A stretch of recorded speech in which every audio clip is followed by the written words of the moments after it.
అధ్యక్ష, యువకులని రాజకీయాల్లోకి తీసుకురావాలి అధ్యక్ష. అయ్యా, ఆయన చెప్పేది అస్సలు మనం ఇంప్లిమెంట్ చేయకూడదయ్యా, అలా చేస్తే రాజకీయం అతలాకుతలం అవుతుందయ్యా.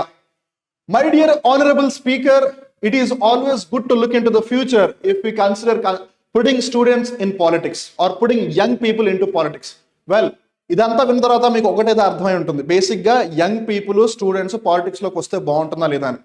కానీ చాలా మందికి పార్లమెంట్ కానీ లెజిస్లేటివ్ అసెంబ్లీ శాసనసభ కానీ ఎలా వర్క్ అవుతాయో తెలియదు వాళ్ళకి. అలానే వాళ్ళని విధి విధానాల యొక్క రూపకల్పన అంటే పాలసీ మేకింగ్లో కానీ లేదు జాతీయ ప్రగతి నేషనల్ ప్రోగ్రెస్ వీటిలో ఒకవేళ భాగస్వామ్యం చేయాలి అంటే థింగ్స్ ఎలా వర్కౌట్ అవుతాయని వాళ్ళకి ముందుగానే తెలియాలి, which is basically called hands on experience. దీనికి సంబంధించి మన ముందు ఒక ప్రశ్న ఉంది. అలానే ఎవరైతే కొంచెం కార్పొరేట్ స్కూల్స్లో చదువుతారో వాళ్ళకి MUN అని వినే ఉంటారు, model united nations. So something with regard to that అని కూడా చెప్పొచ్చు. So which ministry is responsible for organizing the Viksit Bharat youth parliament 2025? మన ఏప్రిల్ 1 నుంచి 3వ తారీఖు వరకు ఈ వికసిత్ భారత్ యూత్ పార్లమెంట్ జరిగింది. అయితే అది ఏ మంత్రిత్వ శాఖ ఆధ్వర్యంలో జరిగింది అని అంటున్నారు. ఇక్కడ మనం జాగ్రత్త గమనిస్తే చాలా మంది పార్లమెంట్కి సంబంధించింది కాబట్టి పార్లమెంటరీ అఫైర్స్ అని చెప్పే అవకాశం ఉంది, కానీ కండక్ట్ చేసింది యూత్ అఫైర్స్ అండ్ స్పోర్ట్స్ అంటే క్రీడలు మరియు యువజన వ్యవహారాల మంత్రిత్వ శాఖ. దానికి సంబంధించి డాక్టర్ మన్సుఖ్ లాల్ మాండవీయ గారు ఇప్పుడు మినిస్టర్గా ఉన్నారు.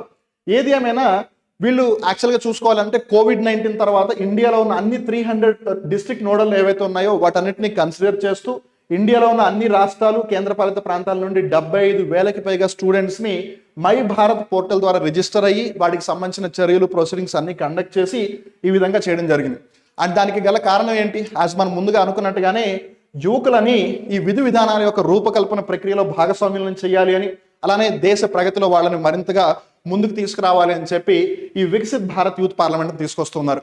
వెల్, నిజంగానే ఇలా యువకులని పార్లమెంట్ ప్రక్రియలకు సంబంధించి వాటికి అవగాహన కల్పించడం మంచిదేనా? ఒకవేళ మీరు పేరెంట్స్ అయితే మీరు ఏమనుకుంటున్నారు, ఒకవేళ మీరు నిజంగానే యంగ్స్టర్ అయితే మీరు ఏమనుకుంటున్నారు? మీ ఒపీనియన్ని ఎటువంటి ఇబ్బంది లేకుండా హ్యాపీగా కామెంట్ బాక్స్లో కామెంట్ చేసి చెప్పండి. ఏదైనా ప్రశ్న పరంగా చూసుకున్నట్టయితే option 3 is the right answer. ఇలానే మీరు చాలా ఇంట్రెస్టింగ్గా ఇంపార్టెంట్ టాపిక్స్ని తెలుసుకోవాలనుకుంటే హ్యాపీగా మీరు కామెంట్ మైండ్స్ ఏదైతే యాప్ ఉందో దాన్ని ఇన్స్టాల్ చేసుకోవచ్చు. వాటికి సంబంధించి మీకు ఏదైనా డౌట్ ఉంటే కనుక 9010701353 నెంబర్కి కాల్ చేసి మీ డౌట్స్ని క్లారిఫై కూడా చేసుకోవచ్చు. Thank you.